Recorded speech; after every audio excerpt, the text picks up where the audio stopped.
Hello everyone, welcome back to my channel. In my hands I've got this Samsung Galaxy Gio, a popular phone from 2011 that sold like hotcakes thanks to its low price and the novelty of having Android. But now, over a decade later, we'll see if this 2011 beast can still handle regular everyday tasks. Powered by the mighty 864MHz single-core CPU, it runs Android 2.3 by default. We also have some nice 384MB of RAM and 190MB of storage. And no, you didn't hear that wrong, it has more RAM than internal storage. We also have a 240 by 323-inch TFT display, and the numbers speak for themselves. We can also note that Samsung did not bother to use glass, but instead went for plastic, which makes it more resistant to falls, but as a downside, it gets scratched by just looking at it. We also have the standard features of those years: 3G, Wi-Fi, Bluetooth, a basic camera, removable battery, and headphone jack. Given that this device was a low-end phone in 2011, these specs, as you might imagine, have not aged very well, with emphasis on its ARMv6 CPU, which is by far the thing that has aged the most. This phone originally came out with Android 2.3, which is now obsolete, so I took to the internet and installed a custom ROM called Slim and Beauty based on Android 4.4, which runs quite well given the limitations. If you're wondering if there are ROMs that go beyond KitKat, I'm sorry to disappoint you, but given its old ARMv6 processor, it's pretty much impossible to port versions higher than Android 4.4. At most, we can get a theme ROM based on newer versions, like the ROM I showed in my 2021 video. I also have to point out that it was an odyssey to find working ROMs. Many forums and pages led to broken links. Oftentimes the ROMs didn't work or gave many problems or required add-ons that were no longer available for download. And to top it all off, ROMs that would completely kill off the phone, leaving it unusable and forcing me to flash the stock ROM with the computer.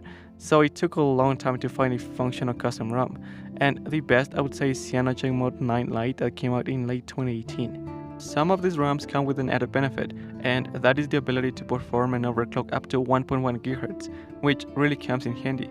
Now, with all that out of the way, let's see what this 2011 budget phone is really made of.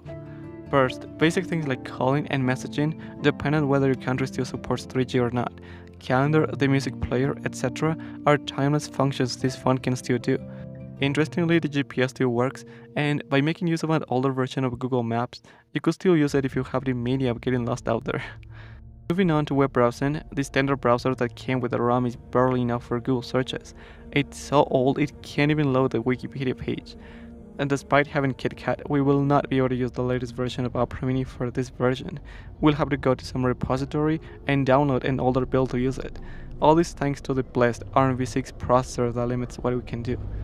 However, this version is enough to not only do Google searches, but also load Wikipedia articles as well as not very demanding websites. With much heavier pages such as the Apple website, it takes a while to load, and when it's done, the page is only half-baked.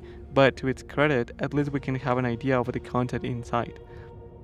The official YouTube app stopped working late 2018, so I tried to watch YouTube videos using Opera Mini, but it only plays the audio while the video is glitched due to the lack of power. And it's not the browser, as this version is perfectly capable of playing videos. So we only have one option, and that is to download the videos and watch them later. Instagram still works, but if you want to use it, you'll have to get the version 7.7 from September 2015. I tested Instagram Lite as well, but it didn't work. Anyway, we can still see posts, interact with the content to an extent, check our profile, and play with the old filters. But sadly, we can't post anything anymore. Anyway, can we just take a second to appreciate how beautiful the old Instagram app looked? The Lite version of Facebook, unlike the previous app, does work on this phone, and surprisingly runs fairly decently.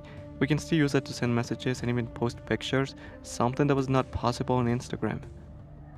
Even though Android KitKat is still compatible with WhatsApp, once again you guessed it, ARMv6 processor and its old libraries do not allow us to use the app.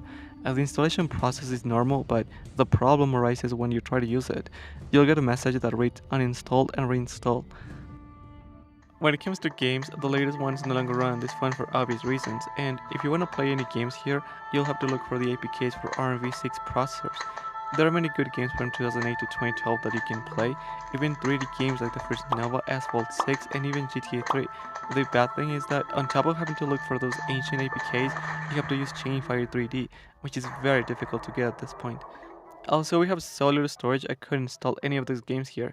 Honestly, I didn't have the patience to format and partition my SD card with all my files inside, since I felt it was not worth it. Anyway, if I see this video has support, I may make a video focused only on 3D games. On the other hand, casual games from the time like Plants vs Zombies run almost flawlessly as you can see on screen. OJ Angry Birds runs perfectly, though the small screen adds unnecessary difficulty to the game.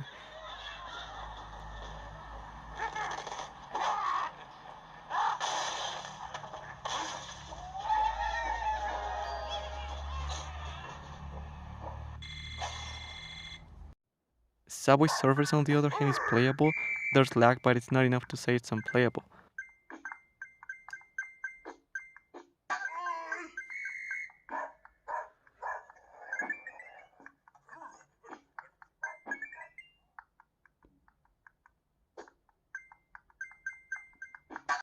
Bad Piggies has a lot of lag, though at the time I would have played this game with a smile on my face.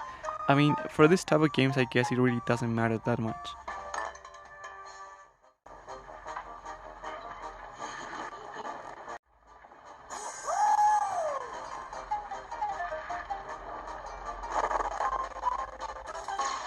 Boson X, a casual game from 2014, has a couple starters here and there, but nothing major. And finally we got Resident Evil 4, which surprisingly is somewhat playable.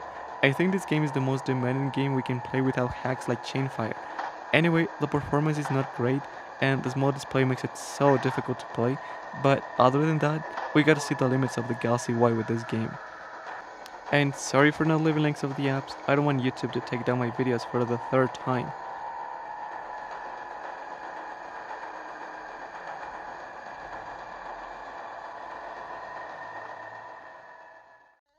Emulation-wise, this phone can handle some basic emulators. In this case I'm playing Super Mario Bros. 3 for the NES. The most difficult thing was to find emulators compatible with ARMv6, and you know it's bad when it's easier to find emulators for Symbian.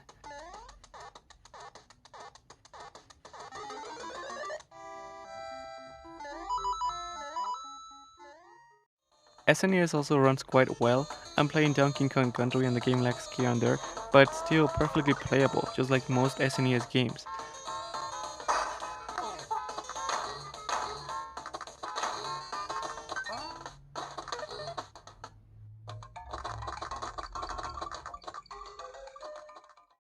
As a video player, it's horrible. It can't even play videos in 480p, something very disappointing for a phone from 2011, considering that many 2008 phones could do the same task more than fine, and the speaker itself is mediocre even taking its age into account.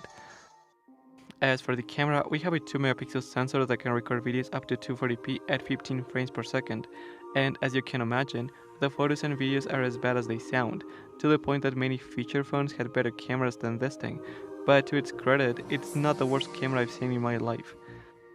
In conclusion, we can easily note the excessive cut Samsung made with the Galaxy Y.